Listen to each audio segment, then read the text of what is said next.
കുബേരൻ എന്ന സിനിമയിലൂടെ മലയാളികൾക്ക് പ്രിയങ്കരിയായ നടിയാണ് ഉമാശങ്കരി. സ്ഥാനാർബുദ രോഗത്തോട് മല്ലുകടിക്കുകയാണ്. ചികിത്സയുടെ പുതിയ വിവരങ്ങൾ സാമൂഹ്യമാധ്യമങ്ങളിലൂടെ താരം തന്നെയാണ് പങ്കുവച്ചത്. കീമോതെറാപ്പിയുടെ 2ാം ഘട്ടം പുരോഗമിക്കുകയാണെന്നും നിലവിൽ എല്ലാ ദിവസവും ചികിത്സ സ്വീകരിക്കുകയാണെന്നും അറിയിച്ചു. കീമോ ഇമ്മ്യൂണോയുടെ 2ാം ഘട്ടമാണ്. ഞാൻ ഓരോ ദിവസവും മുന്നോട്ട് പോകുന്നു. കഠിനമായ ദിവസങ്ങളെ ഞാൻ എങ്ങനെ കൈകാര്യം ചെയ്യുന്നുവെന്ന് പഠിക്കുകയാണ്.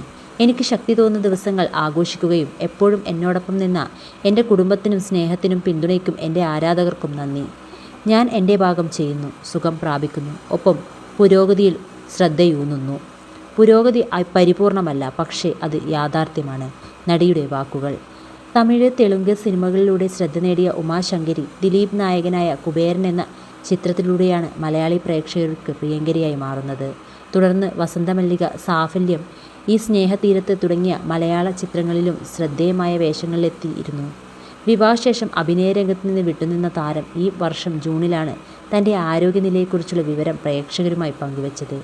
സ്തനാർബുദം സ്ഥിരീകരിച്ച വിവരം വെളിപ്പെടുത്തിയപ്പോൾ രോഗം അപ്രതീക്ഷിതമായാണ് ജീവിതത്തിലേക്ക് കടന്നതെന്നും ആദ്യ നിമിഷങ്ങളിൽ വലിയ മാനസികാഘാതമാണ് അനുഭവപ്പെട്ടെന്നും ഉമാശങ്കരി പറഞ്ഞു. എന്തുകൊണ്ട് ഇപ്പോൾ, എന്തുകൊണ്ട് എനിക്ക് എന്ന ചോദ്യങ്ങളാണ് ആദ്യം മനസ്സിൽ ഉയർന്നതെന്നും താരം വ്യക്തമാക്കിയിരുന്നു. എന്നാൽ പിന്നീട് യാഥാർത്ഥ്യം ഉൾക്കൊണ്ട് രോഗത്തെ ധൈര്യത്തോടെയും ആത്മവിശ്വാസത്തോടെയും നേരിടാൻ തീരുമാനിച്ചതായും ചികിത്സയുമായി മുന്നോട്ടു പോവുകയാണെന്നും ഉമാശങ്കരി അറിയിച്ചു. ഇത് എളുപ്പമുള്ള കാര്യമാണെന്ന് പറഞ്ഞ് ഞാൻ അഭിനയിക്കുന്നില്ല. എനിക്ക് സ്തനാർബുദത്തിൻ്റെ ആദ്യഘട്ടമാണ് എന്ന് സ്ഥിരീകരിച്ചിരിക്കുന്നത്. വാർത്തയറിഞ്ഞ ആദ്യ ഞെട്ടലിൽ നിന്നും ഇതൊരിക്കലും എനിക്ക് വരില്ലെന്ന ചിന്തയിൽ നിന്നും ഇപ്പോഴും അത് വിശ്വസിക്കാൻ കഴിയാത്ത അവസ്ഥയിലാണ് ഞാൻ.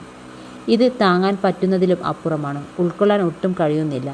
എന്തുകൊണ്ട് എനിക്ക്, എന്തുകൊണ്ടിപ്പോൾ, ഇനി എൻ്റെ ഭാവി എന്താകും എന്നൊക്കെയുള്ള ഒരുപാട് ചോദ്യങ്ങളായിരുന്നു മനസ്സിൽ. നമ്മൾ എത്ര തന്നെ മുൻകൂട്ടി തയ്യാറെടുത്താലും ജീവിതത്തിൽ ഇങ്ങനെയൊരു വിധി വരുമ്പോൾ അത് നേരിടാൻ നമുക്ക് ഒട്ടും മനക്കരുത്തുണ്ടാവില്ല. എൻ്റെ കാര്യത്തിലും എൻ്റെ കുടുംബത്തിൻ്റെ കാര്യത്തിലും അങ്ങനെ തന്നെ സംഭവിച്ചത്. അവർക്കുള്ളിൽ ഭയമുണ്ടായിട്ടും എന്നോടുള്ള സ്നേഹം പുറത്തു കാണിക്കുന്നത് കാണുമ്പോൾ എൻ്റെ നെഞ്ച് തകരുകയാണ്. എങ്കിലും ഒരുപാട് കണ്ണീരൊഴുക്കിയ നാളുകൾക്ക് ശേഷം തുടർച്ചയായ പ്രാർത്ഥനയിലൂടെയും വീട്ടുകാരുടെ പിന്തുണയിലൂടെയും ആ ഞെട്ടലിൽ നിന്നും ഇതിനെ നേരിടാനുള്ള മാനസികാവസ്ഥയിലേക്ക് ഞാൻ എത്തിച്ചേർന്നു. വിധിക്കു മുന്നിൽ തോറ്റു കൊടുക്കാനോ കീഴടങ്ങാനോ ഞാൻ ഉദ്ദേശിക്കുന്നില്ല. ജീവിതം അതിൻ്റെ കഠിനമായ യാഥാർത്ഥ്യത്തോടെ മുന്നിൽ വന്നു നിൽക്കുമ്പോൾ അതിനെ നേരിടാൻ ഞാൻ മനസ്സിനെ പാകപ്പെടുത്തിക്കഴിഞ്ഞു. എൻ്റെ പ്രിയപ്പെട്ട ഭർത്താവിന് എനിക്ക് കൂട്ടിരുന്ന് ഈ പ്രതിസന്ധി ഘട്ടത്തിലും ധൈര്യം കാണിച്ചതിന് എൻ്റെ ഹൃദയത്തിൻ്റെ ആഴങ്ങളിൽ നിന്നും നന്ദി. മകനെ, നിൻ്റെ കരുത്തിന് നന്ദി. ഒപ്പം സ്നേഹവും പിന്തുണയും പ്രതീക്ഷയുമായി കൂടെയുള്ള എൻ്റെ മുഴുവൻ കുടുംബാംഗങ്ങൾക്കും നന്ദി. നിങ്ങളുടെ ധൈര്യമാണ് എൻ്റെ കരുത്ത്.